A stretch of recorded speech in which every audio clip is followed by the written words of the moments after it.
السلام علیکم ورحمۃ اللہ وبرکاتہ۔ پارہ نمبر 24۔ نحمدہ و نصلی علی رسولہ الکریم، اما بعد، فاعوذ باللہ من الشیطان الرجیم۔ سورۃ زمر کی آیت نمبر 32 سے پارہ شروع ہوتا ہے۔ فمن اسلم ممن کذب علی اللہ، اس سے بڑا ظالم کون ہے جو اللہ پہ جھوٹ باندھے، وکذب بالصدق، یا پھر سچ آ جائے تو اس کو جھٹلا دے۔ دونوں باتوں کا جواب کیا ہے کہ اللہ تعالیٰ کو جھوٹ پسند نہیں ہے۔ حقیقت ہے کہ ایک ایمان والا اور جھوٹ دو چیزیں ساتھ نہیں رہ سکتی۔ ہمیں اپنی زندگی سے ہر جھوٹ کو نکالنا ہے، اس کے برعکس سچ کو لانا ہے۔ سچ جنت کی طرف لے جاتا ہے، جھوٹ جہنم کی طرف لے جاتا ہے۔ ایمان والا سب کچھ ہو سکتا ہے لیکن جھوٹا نہیں ہو سکتا۔ پھر اس کے بعد ان لوگوں کا تذکرہ ہے کہ جنہوں نے اللہ سبحانہ تعالیٰ کی پسند کی زندگیاں بسر کی، ان کے لیے ہر وہ چیز جو وہ چاہیں گے۔ ایک جملہ یاد کریے، یہ دنیا رب چاہی تو آخرت من چاہی۔ اگر ادھر اپنی مرضیاں کریں گے تو پھر وہاں اللہ کی مرضی چاہنی پڑے گی، پھر وہاں اللہ کی مرضی کو قبول کرنا پڑے گا۔ پھر آیت نمبر 36، الیس اللہ بکاف عبدہ، ایک سوال ہے جو بندے کی سوچ کھل دیتا ہے کہ کیا اللہ اپنے بندے کو کافی نہیں ہے؟ آپ اور میں بھی خود سے پوچھیں، کیا واقعی میرا رب میرے لیے کافی نہیں جو میں کسی اور کی طرف دیکھوں؟ لیکن اس کے باوجود لوگ جھوٹے سہاروں پہ زیادہ بھروسہ کرتے ہیں، شاید اس لیے کہ اللہ کی ذات دکھتی نہیں ہے۔ پھر اس کے بعد کائنات میں اللہ تعالیٰ کی نشانیوں پہ غور و فکر کرتے ہوئے فرمایا کہ اگر اللہ میرے ساتھ ضرر کا ارادہ کر لے تو کون دیوی، کون بت ہے جو مجھے بچا سکے، اور اللہ خوشی دینا چاہے تو کون ہے جو اس کو چھین سکے۔ یہ عقیدہ بندے کو مضبوط بھی بناتا ہے اور بہادر بھی بناتا ہے۔ لہٰذا کہا کہ تم اپنے کام کرتے جاؤ، میں بھی اپنا کام کرتا ہوں۔ آیت 41 میں اس کتاب کی خوبیوں کو بیان کیا۔ اللہ نے تو اپنا کام کر دیا، اب فَمَنِ اهْتَدَىٰ فَلِنَفْسِهِ، جو ہدایت پائے گا اپنے ہی فائدے کے لیے، وَمَنْ ضَلَّ فَإِنَّمَا يَضِلُّ عَلَيْهَا، اور جو بھٹکے اس کے بھٹکنے کا وبال اس کو ہی پڑے گا۔ پھر آیت نمبر 42 میں نیند کی بات ہے۔ حدیث میں تک نیند موت کی بہن ہے، اسی لیے جنت میں نیند نہیں ہوگی۔ شاید اس سے پہلے بہت سو بھی تو جائیں گے نا قبروں میں، تو لیکن اس نیند کو بھی ذرا محسوس کیجئے۔ اسی طرح کسی دن ہم شاید اس نیند سے اٹھ ہی نہیں سکیں گے اور ایک گہری نیند میں سو جائیں گے۔ ارادہ کر لیں اس زندگی کو ایک ایک لمحے کے ساتھ استعمال کرنا، تاکہ قیامت کے دن کسی قسم کی حسرت نہ ہو۔ پھر شرک کی کچھ باتیں، کچھ ان کے سفارش کی خود ساختہ نظریات، اور ایک اللہ کے ذکر پہ غصہ کرنا، اور دوسروں کا تذکرہ کیا جائے تو کہتے ہیں ہاں مزہ آ رہا ہے۔ اللہ تعالیٰ کہہ رہے ہیں کوئی بات نہیں، قیامت کے دن اللہ تعالیٰ اپنے بندوں میں اختلافات کے فیصلے کرے گا۔ پھر آیت 47 میں بتا دیے کہ جو آج دنیا میں ظلم کر رہے ہیں، یعنی شرک کر رہے ہیں یا اللہ کے حکم نہیں مان رہے، کل سب کچھ دے کر بھی جہنم کے عذاب سے بچنا چاہیں گے لیکن فائدہ نہیں ہوگا۔ آج اللہ تعالیٰ ہم سے بہت تھوڑا مانگتا ہے۔ آج دے دلا کر معاملہ برابر کر لیا جائے، کل تو بہت کچھ دے کر بھی نہیں ملے گا۔ پھر انسان کا تھوڑ دلا پن کہ کیسے چھوٹی چھوٹی نعمت پہ پھولتا ہے اور اس کو اپنے ہی نام سے منسوب کرتا ہے، جی ہم محنت کرتے ہیں، جی ہماری کوششیں، ہماری پلاننگ۔ حالانکہ ایسا نہیں کہنا چاہیے۔ جو اچھا ہے وہ اللہ کی طرف سے، جو برا ہے وہ میرے اور نفس کی طرف سے اور شیطان کی طرف سے۔ یہ ہمارے اسلاف کا عقیدہ ہوتا تھا۔ اس کے بعد آیت نمبر 53 اور اس کی اگلی آیتیں تدبر کی آیتیں، جو توبہ کے ضمن میں بھی سب سے خوبصورت ہیں، اور توبہ کرنے کے بعد کرنا کیا ہے ان مراحل کو بھی سکھاتی ہیں۔ سب سے پہلی بات ہے مایوس نہیں ہونا۔ یقین کیجیے اللہ بڑے سے بڑے گناہ معاف کرتا ہے۔ سٹیپس کیا ہیں؟ انیبوا الی ربکم، رجوع کرو اللہ کی طرف، جو بکھرے اکھڑے تھے اب قریب آ جاؤ۔ پھر اسلموا لہ، پھر اس کے آگے مسلم ہو جاؤ، جھک جاؤ۔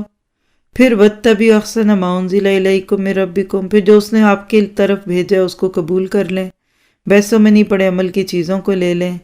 ورنہ کیا ہوگا؟ ان تقول نفس یا حسرت علی ما فرطت فی جنب اللہ، کہ ایسا نہ کہ کوئی نفس کہہ دے کہ میں نے اللہ کے حق میں کمی کر دی۔ آپ اور میں بھی سوچیں ہم اللہ کے حق میں کہاں کمی کرتے ہیں۔ مہمانوں کے آنے پہ نماز قضا تو نہیں ہوتی، نعمتوں میں کھو کر اللہ کو بھولتے تو نہیں، شادیوں کے دن، شادی والے دن نماز پڑھنی مشکل تو نہیں۔ پھر اسی طرح انسان حسرت نہ کرے کہ اگر مجھے اللہ ہدایت دیتا تو میں بھی متقی ہوتا، اور آخری حسرت تو دیکھیے کہ اگر ایک دفعہ جانے کا واپس موقع مل جائے تو محسن بنو۔ یہ ساری آیتیں ہم سے تدبر مانگتی ہیں۔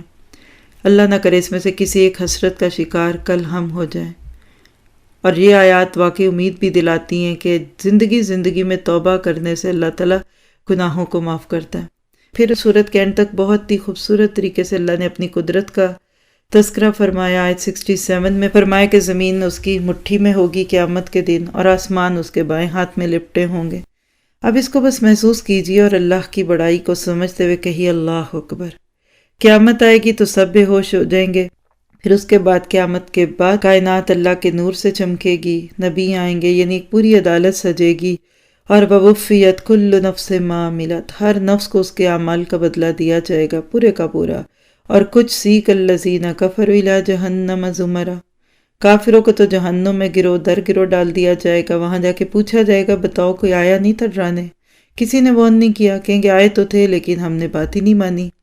اس کے برعکس آیت نمبر 73 میں بتا دیا وسیق الذین اتقوا ربہم الی الجنۃ زمرا، وہاں بھی گروہ ہے ادھر بھی گروہ ہے، کیونکہ انسان اپنے گروہ کے ساتھ پہچانا جاتا ہے، اپنی پارٹی کے لوگ، اپنے دوستیں، اپنے لائک مائنڈڈ لوگ، تو اللہ تعالیٰ وہاں گروہوں کو جنت میں بھی ڈالے گا اور جہنم میں بھی۔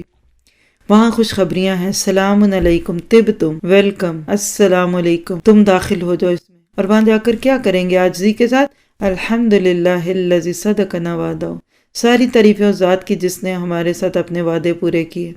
سورۃ الاعراف میں بھی ہم نے پڑھا تھا جنت میں جا کر سب سے پہلا جملہ یہی ہوگا الحمدللہ الذی ہدانا لہذا۔ کیا پتہ چلا کہ ایک ایمان والے کے دل میں اللہ کی تعریفیں گھسی ہوتی ہیں، ہر نعمت کو پا کر یہی کہتا تھا دنیا میں، اسی لیے وہاں جا کر بھی اس کو اسی کی عادت تھی۔ اور پھر سورۃ مومن، غافر الذنب وقابل التوب شدید العقاب ذی الطول، اللہ تعالیٰ کی ایک ایک صفت ایسے لگتا ہے کہ ہمارے دل پر مرہم رکھتی ہے۔ کوئی بات نہیں، گناہ کر چکے ہو، توبہ کر لو، پلٹ آؤ، وہ تمہیں معاف کر دے گا۔ پیچھے کا لا تقنطوا من رحمت اللہ، یا غافر الذنب کہہ کر ہر بندے کو دعوت دی کہ آؤ، ساری زندگی کے گناہ لے کر آؤ، میں سب معاف کر دوں گا، شرط یہ ہے کہ تم آئندہ اس کو نہ کرو۔ اس سے بھی کوئی زیادہ فیاض اور دینے والا مالک ہو سکتا ہے؟ پھر اس کے بعد آپ دیکھیے کہ جو بہت خوبصورت آیتیں ہیں وہ آیت نمبر 7 سے اگلی ہیں۔ عرش کو اٹھانے والے فرشتے جن کا فرشتوں میں بہت اعلیٰ مقام ہے، وہ توبہ کرنے والوں کے حق میں دعائیں کرتے ہیں کہ اللہ تو نے سب کچھ دیا، تیرے پاس ہر چیز کا علم بھی ہے، رحمت بھی ہے، توبہ کرنے والوں کو معاف کر دے، اور جو تیرے راستوں پہ چلے ان کو جہنم کے عذاب سے بچا۔ کبھی آپ کسی گناہ کو کرنے لگے اور ایک دم دل بھر جائے نہیں کرتی، تو مان لیجئے کسی فرشتے کی دعا لگ گئی۔ توبہ کریں، فرشتوں کی دعائیں لیں، معصوم ہیں، ان کی دعائیں لگ گئیں تو ہمیں اور کیا چاہیے۔ پھر آیت نمبر 8 میں بتا دیا کہ جب اولاد یا ماں باپ میں سے کوئی بھی اوپر کے درجے میں ہوگا، دوسرا ہے جنت میں، لیکن اللہ نیچے والے کو اوپر لے آئے گا۔ سبحان اللہ، یہ ہے اللہ کا فضل اور اس کی رحمت۔ لیکن اگر کوئی جنت میں پہنچا ہی نہیں تو اللہ تعالیٰ اس سے بے نیاز کر دے گا۔ اور واقعی بھی فرشتے دعائیں کرتے ہیں کہ اللہ ان لوگوں کو بچا لے، ان کی اولادوں کو بھی بچا لے، اللہ تعالیٰ میں فرشتوں کی دعائیں لینے والا بنا دے۔ اس کے بعد کفر کرنے والوں کی بات ہے کہ کیسے وہ اللہ کو ناراض کرتے تھے اور اللہ تعالیٰ ان کو زندگی میں موقع دیتا تھا۔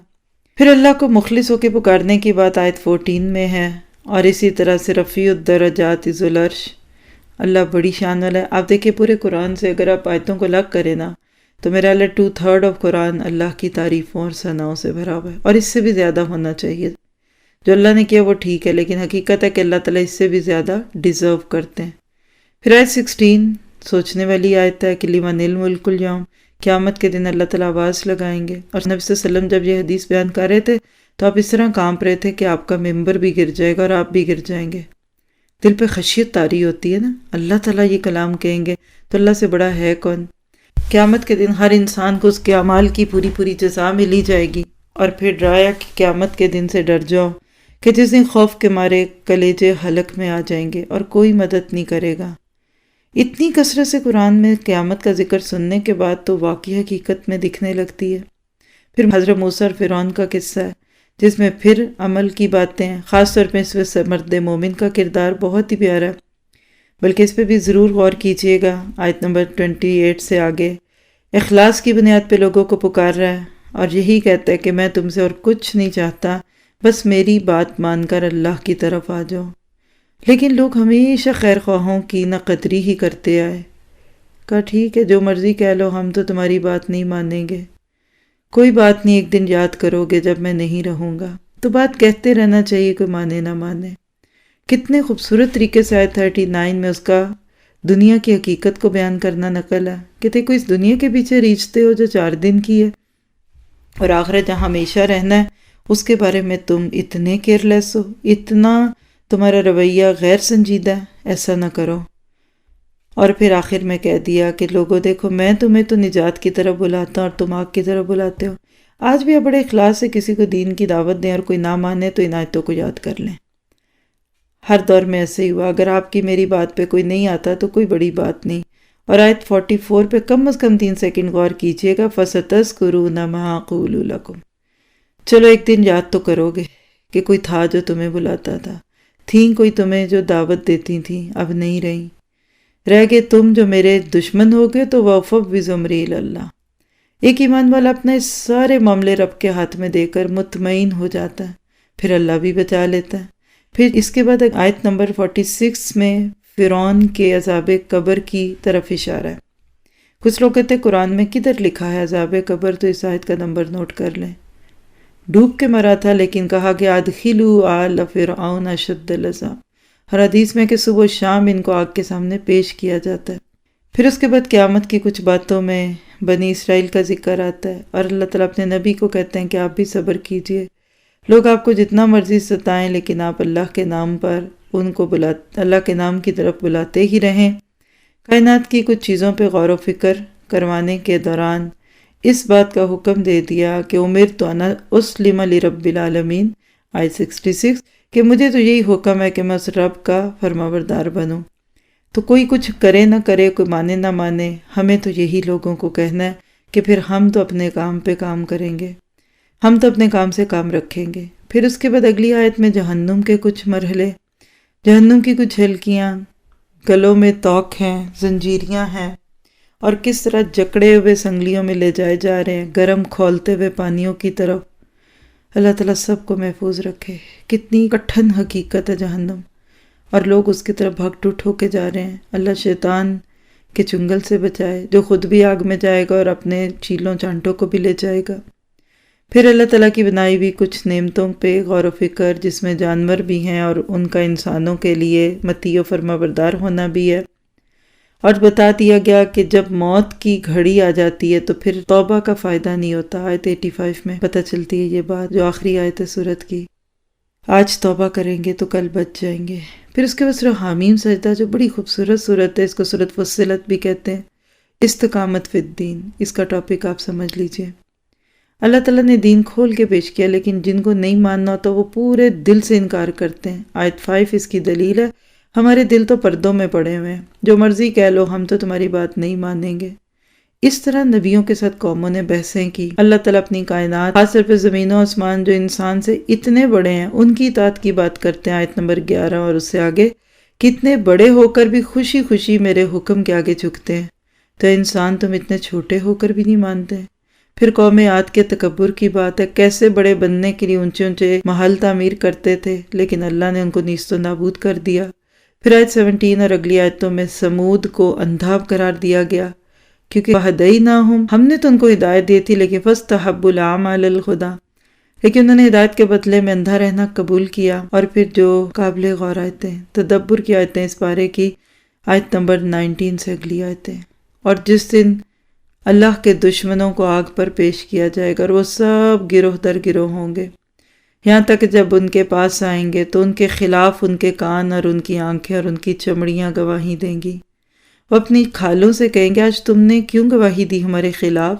وہ کہیں گی ہمیں اسی اللہ نے بلوایا جس نے ہر چیز کو بولنا سکھایا، اور اسی نے تم کو پہلی دفعہ پیدا کیا اور اسی کی طرف جا رہے ہو۔ وما کنتم تستترون، اور جو کچھ تم چھپاتے تھے، ان یشہد علیکم، یہ کہ تمہارے خلاف گواہیاں دیں تمہارے کان، تمہاری بصارت اور تمہاری کھالیں۔ یعنی ایسے لگتا ہے ڈانٹ پہ ڈانٹ ہے، اس پہ بعد میں غور کیجیے گا۔ دنیا میں اگر ہماری کھال بولنے لگ جائے، کہ کھال چھوڑ دیجیے، بچہ کسی مہمان کے سامنے کوئی ایسی بات کہہ دے جو ہم نہیں بتانا چاہ رہے تھے تو شرم سے سر جھکتا ہے، بعد میں اس کی خوب شامت آتی ہے، کیوں بتائی یہ بات مہمانوں کو؟ تو یہ سب جسم کے اعضاء ہماری باتیں لے رہے ہیں، کل سب کے سامنے پیش کریں گے۔ پھر اس کے بعد بری صحبتوں کا تذکرہ ہے، آیت نمبر 34 اور اس سے آگے کی آیتوں میں۔ اللہ تعالیٰ آپ کو مجھے اچھی صحبت دے اور ہمیں برے کاموں سے روک لے۔ پھر آپ دیکھیے جن لوگوں نے زندگی میں نافرمانیوں کی طرف بلایا اور لوگ خوشی خوشی چلے گئے، ان کے بارے میں حسرت کیا ہوگی آیت 29 اور اس کے آگے، کہ کیسے لوگ چاہیں گے کہ جن لوگوں نے ہمیں دنیا میں بہکایا تھا ہم ان کو اپنے قدموں کے نیچے روندنا چاہتے ہیں۔ غصہ آتا ہے نا انسان کو کہ اس نے مجھے کیوں ہدایت سے روکا۔ پھر آیت 30 سے لے کے آنورڈ جو آیتیں یہ بھی تدبر کے لائق ہے کہ جب ایک بندہ اللہ کو رب کہہ دے پھر استقامت تیار کرے تو اللہ تعالیٰ اپنے فرشتوں کو نازل کرتے ہیں جو ان کو تسلیاں دیتے ہیں، خوف نہ کرو، غم نہ کرو، جنت کی خوشخبریاں ہیں، ہم دنیا میں بھی تمہارے دوست تھے، آخرت میں بھی ہوں گے، اور وہاں تمہارے لیے ہر وہ چیز ہوگی جو تمہارے نفس کو اچھی لگے گی، اور یہ مہمان نوازی ہے اللہ کی طرف سے۔ حقیقت ہے کہ استقامت ہی خوبصورت چیز ہے۔ اللہ کو بھی وہی کام اچھا لگتا ہے انسان کا جو وہ ہمیشہ کرے چاہے تھوڑا ہو۔ اللہ کو رب کہنا آسان ہے، اس کا اظہار کرنا اس سے تھوڑا سا مشکل، لیکن سب سے مشکل اس اظہار پر جم جانا۔ کب؟ جب پوری دنیا اگینسٹ ہو، پوری دنیا کچھ اور رنگ چاہ رہی ہے اور آپ کو اللہ کی بات پسند ہے۔ ایسے وقت میں استقامت چاہیے۔ ایسے لوگوں کی زندگی دنیا میں بھی امن اور سکون والی، خوشی والی، اور آخرت میں تو ہوگی۔ اللہ تعالیٰ ہمیں فرشتوں کی یہ دوستیاں عطا فرمائے، دنیا میں بھی، قبر میں بھی، اور آخرت میں بھی۔ لیکن اس کے لیے راستہ کیا ہے؟ لوگوں کو اللہ کی طرف بلاؤ۔ وَمَنْ أَحْسَنُ قَوْلًا مِّمَّنْ دَعَا إِلَى اللَّهِ، اس سے اچھی بات کسی کی ہو نہیں سکتی جو اللہ کی طرف بلائے، خود بھی عمل کرے اچھے اور اپنا تعارف کرائے کہ میں مسلمانوں میں سے ہوں۔ جب اپنے آپ کو ہم اس طرح سے بے ضرر کر کے لوگوں کے سامنے رکھیں تو اللہ تعالیٰ اس کام کو احسن کام کہتے ہیں۔ آیت نمبر 34، دشمنیوں کو دوستیوں میں بدلنے کا نسخہ، ادفع باللتی ہی احسن۔ یہ کبھی نہیں ہوا کہ زندگی میں کسی نے آپ کو برا نہ کہا ہو یا کسی کی بات آپ کو بری نہ لگی ہو، معاف کر دیجیے، تو دشمن بھی دوست بنیں گے۔ ہاں یہ بات ہے بڑی مشکل، یہ صبر والوں کو سکھائی جاتی ہے اور خوش نصیب لوگوں کو۔ اللہ تعالیٰ ہمیں خوش نصیب لوگوں میں کر دیں۔ شیطان اس وقت اکساتا ہے، ہاں تم کو کمزور ہو، تم بھی سناؤ، ایک کی دو سناؤ، ٹھٹ فور ٹیٹ، کھری کھری سناؤ۔ نہیں، اعوذ باللہ من الشیطان الرجیم، میں نے سنا بھی دی تو کیا ہوگا؟ اللہ کے لیے معاف کر دیجئے لوگوں کو، دیکھیں گے آپ کو کتنا سکون ملے گا۔ پھر کائنات میں اللہ تعالیٰ کی صفات، اللہ تعالیٰ کی قدرتیں جو پھیلی ہیں ان کا تذکرہ، اور پھر اس کے بعد اللہ سبحانہ تعالیٰ ان لوگوں کا تذکرہ فرماتے ہیں کہ جن کے پاس کتاب آئی لیکن انہوں نے اپنے کانوں کو بند کیا اور ان باتوں کو سننا بھی قبول نہ کیا۔ اللہ تعالیٰ مجھے آپ کو عمل کی توفیق عطا فرمائے اور ہم سب ان ساری باتوں پہ غور و فکر کرتے جائیں، اور جو آیتیں ہیں تدبر کی ان کو اپنی زندگی کا حصہ بنائیں، کل قیامت کے دن کی رسوائیوں سے اور حسرتوں سے بچائیں۔ تو دہرا دیتی ہوں کہ اس بارے کی آیات تدبر سورۃ حامیم سجدہ کی آیت نمبر 19 سے لے کر اگلی آیات، اس پہ غور کرتے ہوئے اپنے اعضاء کو دیکھنا ہے کہ کل کہیں یہ میرے خلاف گواہیاں تو نہیں دیں گے۔ سبحانک اللہم و بحمدک، اشہد ان لا الہ الا انت، استغفرک و اتوب الیک۔ السلام علیکم و رحمۃ اللہ وبرکاتہ۔